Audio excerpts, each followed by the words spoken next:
ازيكم يا جماعة، عاملين ايه؟ فيديو جديد لأول مرة بتشوفوا العبقري اعمل لايك واشترك في القناة. تعالوا نشوف الفيديو اليوم. 13 سنة خدمة وعجلة. بص، ماسكة في أختها، بتعرض في جسم أختها بشكل مش طبيعي. يعني إذا كان أختها مش خايفة عليها، مين هيخاف عليها؟ الغريب إن أختها ساكتة، ما هي عيلة صغيرة بقى مش فاهمة. أختها بتتاجر بيها، يعني بتعرضها كده عشان الناس بقى تحب جسمها وتعمل لايك وبتاع. بتتاجر بأختها، طبعا حاجة مش كويسة بصراحة. حلقة تاني مرة تنورني طبعا. عايزين نشوف كده أول تاتو عملناه إيه أخبار هنا التاتو؟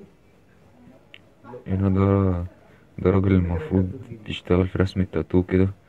مهم رسم للبت، رسم ده كان بشكل حاجة غريب يعني يا كده جماعة. يعني بصراحة مش عارف ازاي كان البنت حاجة كده قبلت ان وبيبيع هي تكشف جسمها لو لواحد في غريب في أي مقابل ان رسمة هو ولا أي بيرسم لها شوية تاتو يعني.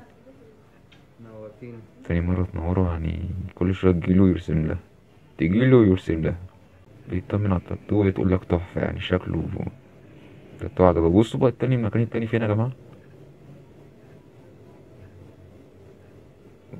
بصوا بالله عليكم، ده مكان يعني حاجة غريبة جدا. يعني ازاي اصلا رسم لها في المكان ده؟ وبعدين ده هتبينه ازاي؟ يعني الواحد بيرسم تاتو عايز يظهره، ترسمها في المكان ده هتبينيه ازاي؟ ده عشان تبين لازم تقلعي مالت بقى. طبعا الرسام ده رسام عالمي، ومن هنا انا بحب اشكره، اقول له والله عليك ابدعت، يعني انت رسام عظيم، فاهم؟